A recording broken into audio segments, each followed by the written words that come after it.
We gotta talk about it. What the hell is happening with Mikal Bridges? Hit that rock.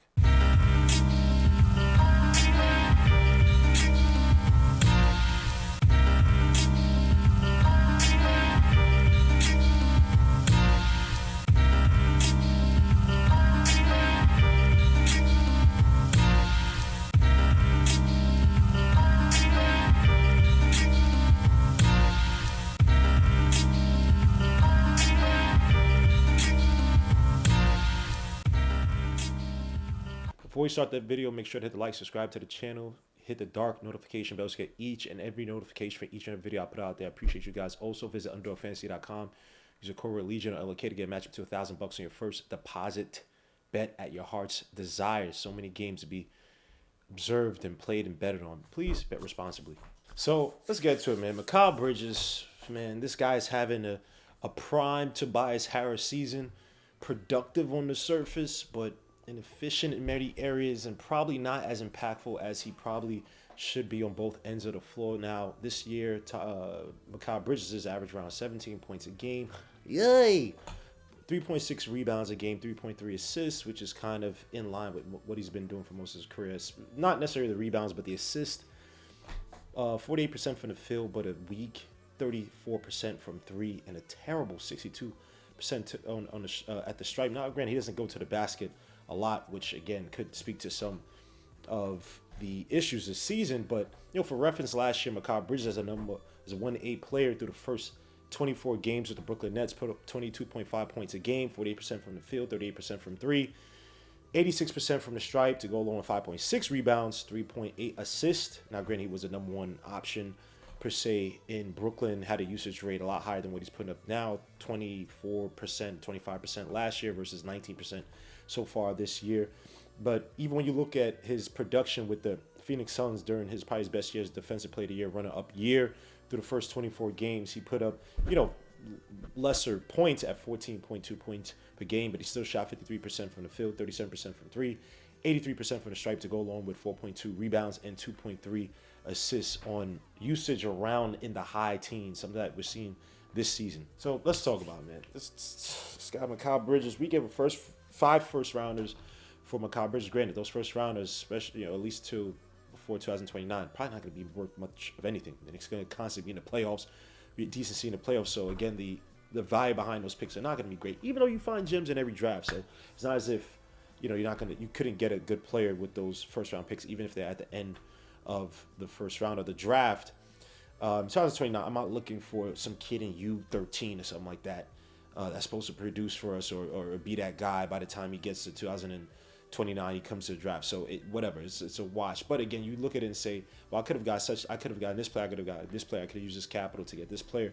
And yes, he was supposed to be the so-called guy to help get us over to that hump, and this organization looking at Cat as a major piece. I think they sort of Isaiah Hartenstein was going to resign. Is like, you know what, let's just take that leap versus, you truly feel in your heart this is a championship run team. Probably also the reason why Brock Aller has not gotten us over the second apron, because it's like, we got to maneuver. This may not be it. Man. By the way, Brock Aller, that guy's gonna be going from Knicks pretty soon. He's gonna be a GM someplace unless he's got a sweetheart deal from Leon Rose. But anyway, back to Mikal Bridges. He has been underproducing expectations for the New York Knicks.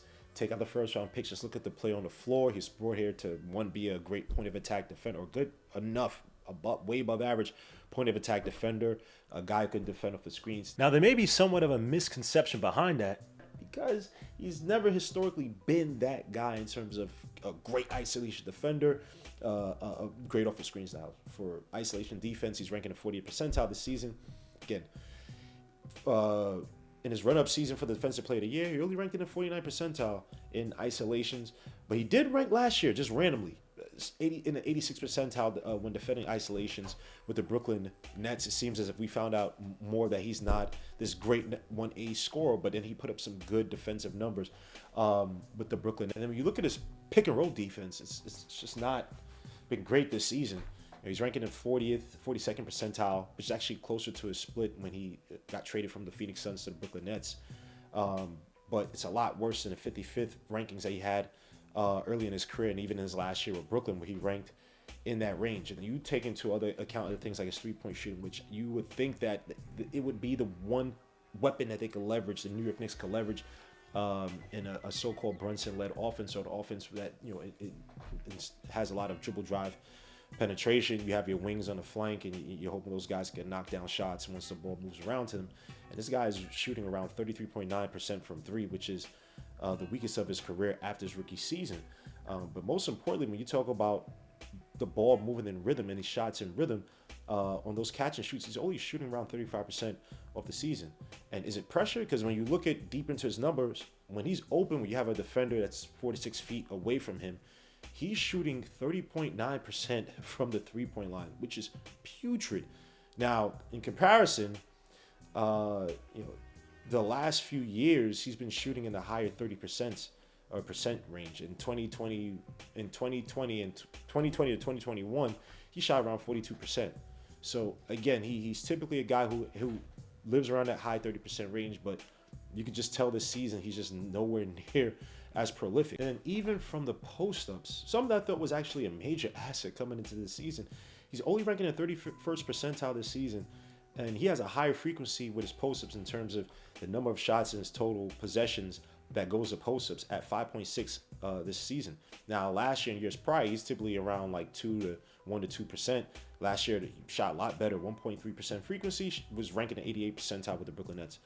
The year prior, 2.5% frequency, ranking in the 83rd percentile. So what the hell is it? How do you fix it? A guy that was supposed to come in and bring all these tools, how the hell do you fix the Mikal Bridges issue? Well, for one, man, that shooting form, man, stop tinkering with it. He said earlier this season, he said that for his career, he's always been tinkering with the 3-point shot. Now, it looks a lot better when it's in motion, when he's attacking off the dribble. The jumper just looks more natural. When it's a catch and shoot, it looks like a trebuchet. It looks like freaking Bill Cartwright on meth. It looks terrible, and it ain't working. His trainer, who shouted me out on Twitter after he had a good run of games, stayed quiet once those numbers started to go back down. So it's just the inconsistencies and just overall shooting, not the form itself. But to me, man, try to go with the form that got you here to the party, man. Don't tinker too much with it. The shot that you have now, I don't know who these trainers are. I don't know what they do. I've just seen so many of them lead guys astray, lead players astray with their BS tactics, despite the fact they've never been in the league. They've props. Many of these guys have never played at a very high level. I'm talking about overseas. I'm not saying all of them. Some of these guys just be suggesting some dumb shit. Like, bro, come on, son. What is with that shot? Now, hopefully the catch and shoots improve, and it's not going to happen during this regular season. Maybe it's a proprioception issue where his muscles just, for whatever reason, just need constant reminder, constant instruction on how to shoot. And I don't know. And then you feed that into his brain. I have no idea, but maybe he has to change trainers. I don't know what the hell it is, but if he continues to shoot 33% from the field, 33% from three, 34% from three, you got to probably change it back up and go back to the drawing board and do what you did in years prior, because that new shooting form is garbaggio. So one of the other issues is adjusting to life without the ball so steady in your hand. Be able to go back to a number 3 player on the floor. The usage right now is around 19%, lower than 25% he had last year, lower than 30% he had 2 years ago, where he split time between the Nets and the Phoenix Suns. Having to go back to being a catch and shoot guy, having to go back to a guy who attacks closeouts, having to go back to not being the number 1 guy on offense. Now, can it be a tough thing to do? Yeah, granted, you have a lot of guys come out of college who were the number 1 guys in college, number 2 guys. Even now they get into the league, they have to become a 3-and-D wing, or at least grow from that. And Mikal Bridges has shown that he could do that. Now, granted, he wasn't the number 1 guy for Villanova, but you could say for his career, he's been a guy who's played off of other so-called more gravity, higher profile names. And so he's always been able to do this going back to Villanova. So now it's all about in his head. Now, granted, the pressure in New York, that stuff, whatever, blah, blah, blah. But I do think that you not having the rock in your hand as much can kind of throw you off a little bit. But it's not as if that he wasn't traded here with expectation that he was going to be the number 1 guy. That just was not in the cards. And so he just has to go back to that, understanding again how to be able to just sit in the corner at times, sit on the wing, wait for the ball to come, attack the closeouts, hit the open 3-point shot when he has it. That's going to come with some rhythm, with some time. So I think he'd be fine in that regard. Another thing with Mikal Bridges is embracing the off-screen basketball play. Tom Thibodeau has put into this offense something that we have not seen in years prior. This is mainly a pick and roll, point guard driven offense in regards to how Tom Thibodeau runs things. When you see Mikal Bridges this season, though, you start to see him like a part of that proliferation, part of that the liberation of the offense, where it's like, oh my gosh, wow, I never knew this could happen before. It's also because we didn't have the personnel. But with Mikal Bridges, he is ranking in the 73rd percentile on all off-screen plays this season, which is the third highest of his career, with a frequency of all his plays coming in at 7.3% of all his plays. And to add a little bit more to that, this goes into what Tom Thibodeau has been relying on this season, probably more so than in other seasons, which is the mid-range shot. Now, the New York Knicks are 16th in frequency in terms of shooting the mid-range shot, but they're third in all efficiencies in the league. And so Mikal Bridges this season shooting 53% for the mid-range shot, which ranks in the 88th percentile, means that he's an important part of the offense. So whatever he's thinking in his head, if his three-point shot ain't falling, continue to understand that your mid-range shooting can be a nice offset to the poor three-point shooting that you've been displaying. So don't let it get to you. Let the shot come naturally to you. So I'm talking about in the post-up shots as well too. Continue to exploit that. Granted, you're not shooting the greatest of it, but just try to think of yourself in that Rich Richmond mold of just bodying and bullying players, especially smaller players. When you're getting guys like Trae Young, which the Knicks try to do a job of last game, where they're trying to exploit Trae Young attacking the basket. I would just ask Tom to be, hey, look, we have these mismatches. Try to get me the ball in the post up. They post up these guys. They draw the doubles on me. I'm going to pass it. I'm not sure how the hell you talk to Tom Thibodeau. But I would just continue to keep exploring the mid-range shot. Use that as your crutch until your three-point shot gets back to you. And even when it does, continue to use a mid-range shot. They're running these things on purpose to keep you within the rhythm of the offense. Tom Thibodeau is not a piece of ish coach. He knows that you're struggling, but he sees that you still can be a viable weapon on offense when you attack off screens, when you hit that mid-range shot. Something you did back in Phoenix really well. So Tom Thibodeau relies, he's looking at you to depend on you with that mid-range shot. Continue to exploit it. Now, let's get to defense, man, because Mikal Bridges, I don't know what's happening. You watch this guy in years prior. Go back to the Defensive Player of the Year runner-up year with the 2021-2022 Suns, and he looked very quick with the hips, shifting his hips. Now, he wasn't perfect in terms of the technique, right? He didn't shift his all the time. He would turn and run, but he's a lot quicker, a lot more explosive on the defense in that regard. And just to be fair, I think Mikal Bridges' defensive prowess really comes off the help. And he relied a lot on his physical abilities. Now, I don't know if he's hurt. You could say he's older. He's around 27, 28 years old. I just think that his reaction time is slow. When you see him, he's getting beat to the basket, especially off his left to the right. I'm talking about without the screen. I'm just saying purely to the basket. He's looking like a turnstile. And I think part of the reason why is that he relied on his physical gifts to get him by many times. He has to go back to the basics. And that means sitting lower in your stance. Defensively, his stance is trash. He's so high, like your center of gravity is trash when you're playing like that. Go and watch any of these young wings coming into the game. And I'm talking about the ones who can defend. And they literally, you'll never see them squatting. I'm going to say squatting, but they don't never get low in their stance. The center of gravity is trash for the most part. You'd be hard-pressed to find guys who are literally shifting their hips and moving with defenders, and they can't play good defense, right? Smaller guys, obviously, they have the advantage of the center of gravity. But go look at a guy like Davion Mitchell and see how he shifts his hips against ball handlers. And so with Mikal Bridges, to me, again, I ain't no coach, whatever. I'm not trying to tell him how to whatever. Even though I actually am. I'm not saying it from a place of expertise. But when I watch him, it's like, okay, I understand why he's struggling, right? And again, you getting older, but you offset the physical age and getting older and not be able to shift. Turn and run, you offset that by better technique. Get lower in your stance, Mikal. I'm telling you, it'll do you a world of good. Working on stances. Defense is one beautiful thing that as much work as you put into is the amount of benefits you're going to get out of it. Offense, sometimes it's touch, it's ability. You may not get there, but I'm saying with defense, That's the one place where what you put in is what you get out. Now, another thing is when I look at Mikal Bridges' defense, especially off of screens, pick and rolls, his reaction time is poor there too. It's like he's guessing where the screen is gonna come, where and how he should defend it. Trying to get around the screen, he struggles to try to muscle through it. I think part of that may come down to coaching. When you watch him with the Suns, he went under a lot of screens and then used his length to kind of recover if the slasher kept attacking or if they try to shoot. Go back to that 2021-2022 season, he went under a lot of screens. Now, when I watch for the Knicks, Tom Thibodeau likes you to fight over the screens, which I think is giving him some issues, right? He's not the strongest. He's not the most explosive off of breaking off those screens.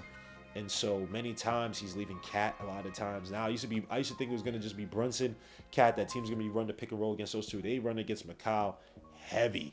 They attack Mikal heavy because he kind of just gets erased off of some of these screens because he has to fight on top. I think one way to solve that is to go back to a Tom Thibodeau staple that was seen during the Chicago Bull years. Ice the screen. Give it one possible way the ball handler could go. And if he's feeding to go there, he's going to be taking off time off the clock. The defender can still get over. The defender can still go and help. The help defender, excuse me, the roll man defender, Cat, could still try to help on the other side of the screen. But ice the screen and force him one way. Not only does it help you basically push a defender one way, it makes everything much more predictable. Now I know where the help gotta come. Now I know if a tag gotta come and help, right? You can even set some advantageous traps, right? Not advantageous, not that way, but some opportunistic, some aggressive traps, right? If you bring another tagger in and you know that guy's he's really trying to go over the screen, he ends up trying to go one way, you can trap him up top with a tagger nearby. That's defending a so-called wing or maybe even a corner shooter, depending on how deep the ball handler gets. And that's the name of the game with Tom Thibodeau's defense. Stopping slashers from getting to the basket, trapping these guys. Tom Thibodeau will love a big who could fight over screens, trap players, do that jazz. We don't have it right now, right? But Mikal Bridges, make it simple, make it easier on yourself, like Dionne Warwick used to say back in the day, or the Iceman, Mr. Butler. Y'all know about that. Anyway, ice the freaking screens. Simple as that. All the best defenders can do it. Tom Thibodeau used it. He's the one that brought it into the damn league back in, whatever he came to the damn Chicago Bulls, right? 2009-ish, 10-ish, he started to implement it, right? And so that's one thing I would try to do with Mikal Bridges, icing the screen, make it a little bit more easier for him.